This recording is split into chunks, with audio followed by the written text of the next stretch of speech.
Hello everyone. तो आज की क्लास में अपन लोग जो है आपका 11th जो चैप्टर है, ठीक है, त्रिएक्षणीय जो अध्याय है, इसके विषय में अपन बात करेंगे। ओके। इस चैप्टर के अंतर्गत तीन तीन चीजों के विषय में बताया गया, उसको अपन यहाँ पे देखते हैं। ओके। तो त्रिएक्षणीय अध्याय लास्ट क्लास में अपन लोगों ने देख लिया था, ठीक है। हाँ, आपका 10th चैप्टर। तो यहाँ पे आपका बताया गया है, त्रिएषण का वर्णन किया गया। तो पूछा जाता है त्रिएषण किसके अंतर्गत आता है, तो त्रिएषण मतलब तीन प्रकार के एषण के अंतर्गत आपका प्राणेषण, धनेषण और परलोकेषण, ठीक है। त्रि मतलब तीन हो गया, ये तो समझ में आ गया होगा, ठीक है। तो त्रि मतलब क्या हो गया, तीन हो गया, ये तो समझ में आ गया होगा। एषण मतलब कौन सी चीजें हैं, तो ये आपके एषण के अंतर्गत आपका प्राणेषण, धनेषण और परलोकेषण आता है। अब ये क्या क्या होता है इसको अपन आगे चल करके देखेंगे। इसके अलावा इस अध्याय के अंतर्गत प्रमाण से भी क्वेश्चन आता है। तो कितने प्रकार के प्रमाणों का वर्णन किया है आचार्य चरक ने, तो तीन प्रकार के प्रमाण बताए हैं, आप्तोदेश, प्रत्यक्ष, अनुमान और युक्ति, जिसके विषय में आप पदार्थ विज्ञान के अंतर्गत डिटेलिंग से पढ़ोगे, ठीक है। तो कौन से हैं, कितने प्रकार के प्रमाण हैं, तो तीन प्रकार के हैं, आप्तोदेश, प्रत्यक्ष, अनुमान और युक्ति। और इससे आपका समित अध्ययन में बहुत कम क्वेश्चन आते हैं, ठीक है। त्रिएषण से ज्यादा आएगा, इससे थोड़ा कम आते हैं। फिर तीसरा आपका बोला गया है अष्टत्रिक। तो अष्टत्रिक के अंतर्गत क्या क्या चीजें आती हैं, तो आपका ऐषणा आती है, त्रि उपस्तंभ आ जाता है, ठीक है, त्रयेषण हो गया, त्रय उपस्तंभ हो गया, त्रिविध बल हो गया, त्रिविध आयतन हो गया, त्रिविध रोग हो गया, त्रिविध रोग मार्ग हो गया, ठीक है। इसके अलावा भीषक और औषध, ठीक है। तो ये आपके क्या है, अष्टत्रिक के अंतर्गत आती है। टोटल आठ चीजें हैं जो तीन तीन वाली होती है, जिसको अपन पढ़ेंगे। एक, दो, तीन, ठीक है, बल, चौथा आयतन, पांचवा रोग, छठवा रोग मार्ग, ठीक है, सातवां भीषक, आठवां आपका औषधि, ठीक है। तो ये आपके अष्टत्रिक आठ चीजें अष्ट। फिर इसके अलावा पुनर्जन्म की जो सिद्धि है उसके विषय में इस चैप्टर के अंतर्गत बताया गया है। और पांचवा आपका बताया गया कि रोग की प्रारंभिक अवस्था में ही चिकित्सा करना चाहिए, ठीक है। तो ये यहाँ पे आपका बताया गया है। तो सबसे पहले अपन बात करते हैं त्रिएषण के विषय में। तो त्रिएषण के विषय में क्या बताया गया, तो तीन एषणाएं यानी कि तीन इच्छाएं, एषणाएं मतलब इच्छाएं, ठीक है। तो यहाँ पे आपका बताया गया है तीन एषणाओं के अंतर्गत क्या आता है, तो यहाँ पे आपका बोला गया है कि मन, बुद्धि तथा पराक्रम जिन लोगों का नष्ट न हुआ हो, अर्थात ठीक हो, ऐसे पुरुष इस लोक तथा परलोक में अपना कल्याण चाहते हैं, उन्हें एषणाएं कहते हैं, ठीक है, यानी कि इच्छाएं कहते हैं। तो यहाँ पे बोला गया है जिनका मन, बुद्धि, पराक्रम, ठीक है, नष्ट ना हुआ हो, ठीक है, कम ना हुआ हो, नष्ट नहीं हुआ हो, ठीक है, ठीक हो, ऐसे पुरुष जो है इस लोक में या परलोक में अपना कल्याण चाहते हैं, तो उनकी क्या है, इच्छाएं होती है, इच्छाएं होती है, ठीक है। उसी को ही अपन क्या कहते हैं, इच्छाएं कहते हैं। अब सबसे पहले बताया गया प्राण ऐषणा। प्राण ऐषणा क्या होता है, तो प्राण ऐषणा में आपका बताया गया है प्राण परित्यागे ही सर्व त्याग, स्वास्थ्य स्वास्थ्य रक्षणम, आतुर स्वीकार प्रश्नम से ये आपका श्लोक है, ठीक है। तो यही पस के यहाँ पे बोला गया है, इन तीन ऐषणाओं में सर्वप्रथम आपका क्या है, प्राण ऐषणा होता है, ठीक है। प्राण की इच्छा होती है, क्योंकि क्या है, प्राण का त्याग होने पर संसारिक जो वस्तुएं हैं उसका अनुभव नहीं हो पाएगा। इसी वजह से सबसे पहले किसी को क्या चाहिए कि अपना प्राण जो है वो लंबा रहे, ठीक है, आयु जो है वो लंबा रहे। तो वही चीज इसी वजह से कहला है, पहला आपका क्या बताया गया, प्राण ऐषणा का वर्णन किया गया है। कि जो प्राण है सर्वप्रथम जो है क्या है, प्राण ऐषणा को बताया गया है, क्योंकि हर व्यक्ति अगर क्या है प्राण त्याग देगा तो उसको संसारिक वस्तुओं का अनुभव नहीं होगा, या फिर उसके जो ये बोल सकते हैं संसारिक जो वस्तु है उसका अभाव हो जाएगा, ठीक है। तो इस वजह से प्राण ऐषणा प्रथम बताया गया है। इस वजह से सर्वप्रथम व्यक्ति क्या करता है, प्राण की रक्षा करना चाहिए, तथा मनुष्य को स्वस्थ रीति में जो स्वास्थ्य रीति है उसका पालन करना चाहिए। जो रोगी मनुष्य है, ठीक है, उसको रोग की चिकित्सा करना चाहिए, ये यहाँ पे आपका बताया गया है। तथा प्राणियों की जो रक्षा करने से दीर्घायु की प्राप्ति होती है, मतलब सॉरी, प्राण की रक्षा करने से क्या होता है, दीर्घायु की प्राप्ति होती है। तो वही है कि अगर आप अपने प्राण की रक्षा करोगे तो क्या लंबे समय तक जीवित रहोगे। तो वही चीज यहाँ पे आपका प्राणेषण के अंतर्गत बताया गया है कि सर्वप्रथम आपको क्या है, प्राण की रक्षा करना है, तभी क्या है आप सांसारिक जो चीजें हैं, ठीक है, उसका उपभोग कर पाओगे, ठीक है, और उनके बारे में आपको पता चल पाएगा। तो इसी वजह से प्राण अगर त्याग दोगे तो संसारिक वो जो वस्तुएं हैं उसका अभाव हो जाएगा। इस वजह से सर्वप्रथम अपने को प्राण की रक्षा करना चाहिए। तो प्रथम ऐषणा क्या हो गया, प्राण ऐषणा। फिर बात करते हैं द्वितीय जो है वो आपका है धन ऐषणा। तो धन ऐषणा के विषय में क्या बताएगा उसको अपन देख लेते हैं। तो धन ऐषणा के विषय में बताया गया कि प्राणों के बाद में धन ऐषणा का स्थान है, ठीक है। तो धन ऐषणा मतलब पैसा, ठीक है, मनी। तो प्राण ऐषणा के बाद में सेकंड नंबर पे आपका धन ऐषणा को बताया गया है, क्योंकि अगर आपको जीवन जीना है तो धन की आवश्यकता होगी ही होगी, ठीक है, पैसा रहेगा तभी आप जीवन जी पाओगे। और धन की प्राप्ति से क्या होता है, साधन जो है जुटाना पड़ता है। ठीक है, तो धन की प्राप्ति के लिए साधन जुटाना पड़ता है। ठीक है, संसार में इसे बड़ा कोई जो पाप का फल नहीं होगा, सॉरी, यहाँ पे आपका बताया गया कि संसार में इससे बड़ा कोई पाप का फल नहीं हो सकता कि आयु बढ़ी हो और उपयोग की कोई भी सामग्री ना हो। ठीक है, तो वही है कि अगर आपका आयु कितना भी बड़ा हो लेकिन आपके पास उपयोग का कोई सामग्री ना हो, ठीक है, आपके पास धन ना हो, तो आपका आयु जो है वो व्यर्थ है। ठीक है, आप जी ही नहीं पा रहे हो। ठीक है, तो इसी वजह से सेकंड नंबर पे आपका धन को बताया गया है। अतः धन की प्राप्ति होने के लिए साधनों के लिए श्रम करना चाहिए। ठीक है, तो जैसे कि आपको धन की प्राप्ति के लिए क्या क्या कर सकते हो, जैसे कृषि कार्य हो गया, ठीक है, पशुपालन हो गया, व्यापार हो गया, नौकरी वगैरह हो गया राजा के पास रह करके, जैसे कि जो नौकरी है। ठीक है, तो ये सभी के आपके धन ऐष्णा के अंतर्गत आ जाए। ठीक है, जो आपका सांसारिक जो काम करते हो, अगर अच्छा जीवन जीना है तो उसके लिए बहुत पैसा चाहिए, तो उसके लिए जो आप काम करते हो वो दिया है धन ऐष्णा।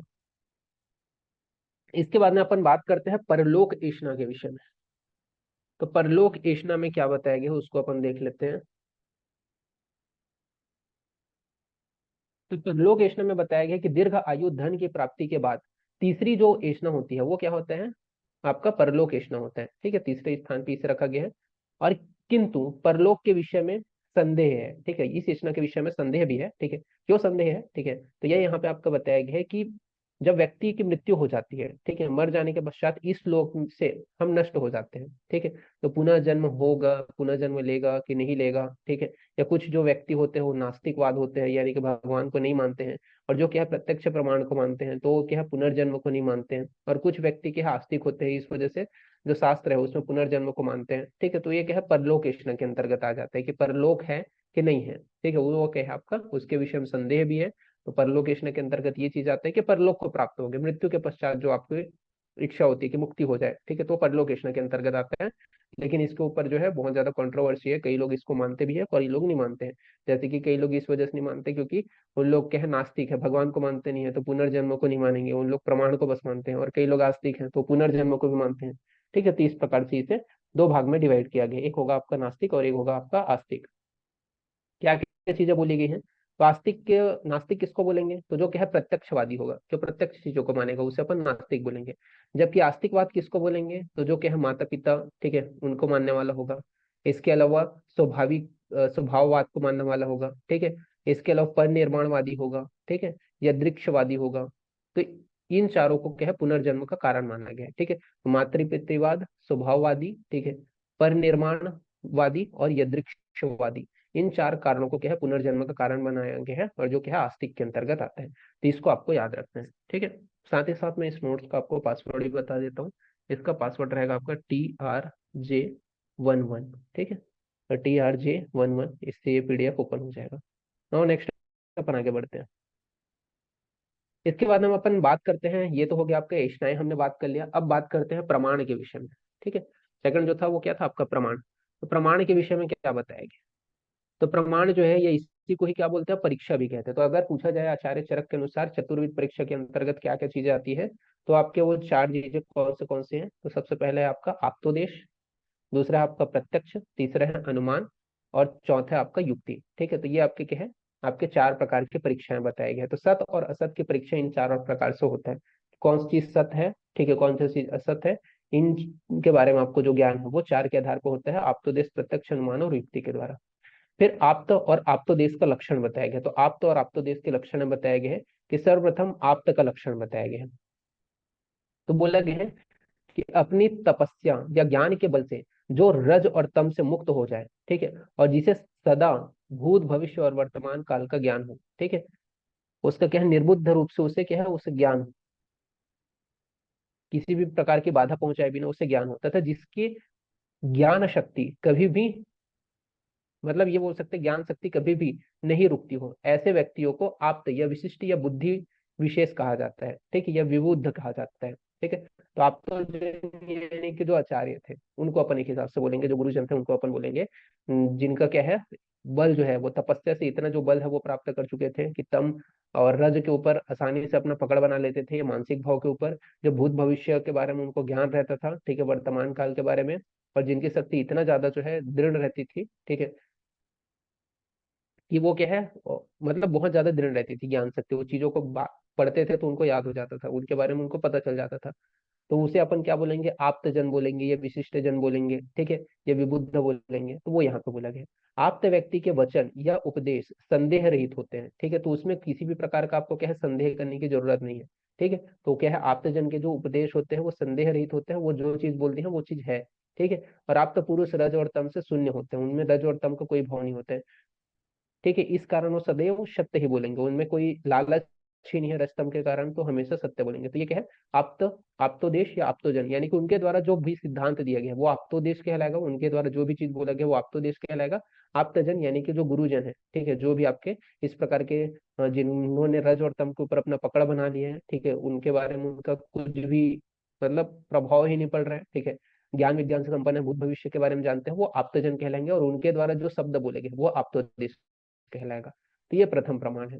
फिर दूसरा आपका बोला गया प्रत्यक्ष प्रमाण। प्रत्यक्ष प्रमाण मतलब जिसको आप प्रत्यक्ष रूप से अपनी इंद्रियों के द्वारा जो आप ग्रहण करते हो, ठीक है, जिसको आप देखते हो वो आपका प्रत्यक्ष है। जैसे कि यहाँ पे बोला गया है आत्म, आत्मा, इंद्रिय, बुद्धि, मन और अर्थ, इनका जब आपस में सन्निकर्ष होता है, संयोग होता है, यानी कि शब्द स्पर्श रूप रस गंध, ये जो है आपस में जब मिल जाते हैं इंद्रियों के साथ में सन्निकर्ष होता है, तब मन को ज्ञान होता है कि हाँ ये चीज है करके, ठीक है, तो उससे अपन क्या बोलेंगे, प्रत्यक्ष प्रमाण कहेंगे। जिसको आप अपने इंद्रियों के द्वारा ज्ञान प्राप्त कर सकते हो उसे अपन क्या बोलेंगे, प्रत्यक्ष।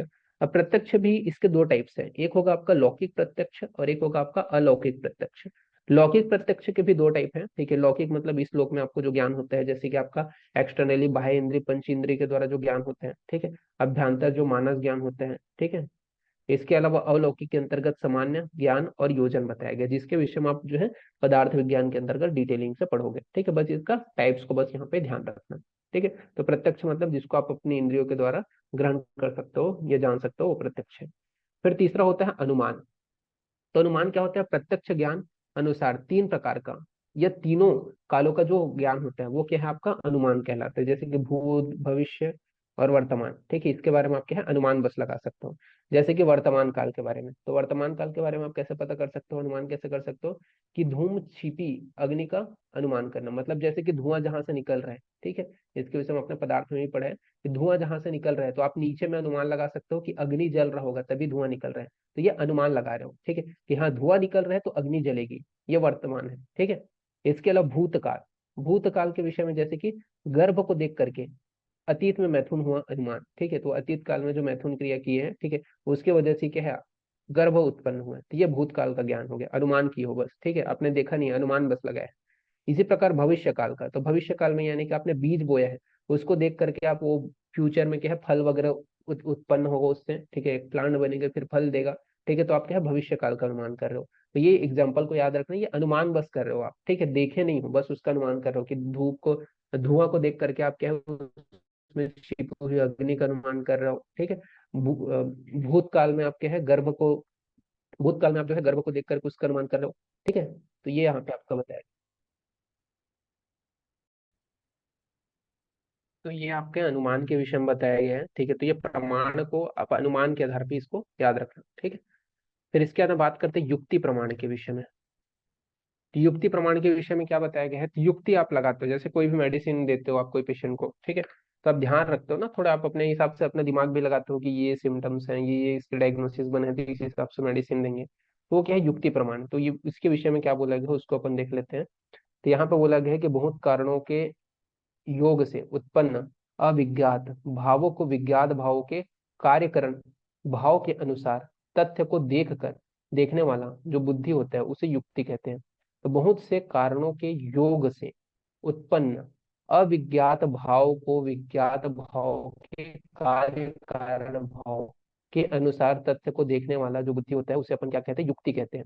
और इस युक्ति का जो प्रयोग है वो तीन, भूत, भविष्य और वर्तमान काल के आधार पर किया जाता है, ठीक है। जैसे कि यहाँ पे आपका बोला गया है कि जिस धर्म, अर्थ और काम, इन तीनों वर्गों की सिद्धि होती है, ठीक है, तो युक्ति से ही आपको क्या है धर्म, अर्थ और काम इनकी सिद्धि होती है। इसके एग्जाम्पल देखोगे ना तो ज्यादा अच्छे से समझ में आएगा। जैसे कि जिस प्रकार छह धातु हैं, ठीक है, तो छह धातु हैं, इसके अलावा पंच महाभूत प्लस आत्मा, ठीक है, इनके संयोग से क्या है गर्भ की उत्पत्ति होती है, मतलब सॉरी पंच महाभूत प्लस आत्मा, इनको छह धातु बोलेंगे, इनके संयोग से क्या है गर्भ की उत्पत्ति होती है। इसी प्रकार मत, मंथन और मंथान के संयोग से अग्नि की उत्पत्ति होती है। और जल कर्षण तथा बीज व ऋतु के संयोग से जो आपका जौ या गेहूं की उत्पत्ति होती है। ठीक है, तो ये क्या है, आपका युक्ति आप लगा रहे हो ना कि अच्छा बीज बोऊंगा, अच्छा पानी दूंगा, तभी उसमें क्या है ऋतु का संयोग होगा, तभी का क्या उसमें आपका जो जौ है अच्छा फसल निकलेगा। तो ये क्या है, आपका युक्ति प्रमाण है। और बहुत कारणों के संयोग से जो क्या होता है, बुद्धि उत्पन्न होते हैं, जो तर्क वितर्क होते हैं, ठीक है, उसे अपन क्या कहेंगे, युक्ति कहेंगे। तो ये यहाँ पे आपका युक्ति प्रमाण के विषय में बताया गया है। ठीक है, तो इसको आपको यहाँ पे याद रखना है। ठीक है, तो इस प्रकार से ये जो प्रमाण है इसको यहाँ पे आपका बताया गया है। इसके अलावा आपका जो है अष्टत्रिक का वर्णन नहीं किया गया है, तो अष्टत्रिक को जो है मैं इसके नेक्स्ट पार्ट में आपको बताऊंगा। ठीक है, तो अष्टत्रिक को अपन नेक्स्ट क्लास में देखेंगे इसके आगे का। ओके, तो अपन लोगों ने आज क्रिएशन और प्रमाण के विषय में बात की। ओके, तो फिर थैंक यू क्लास।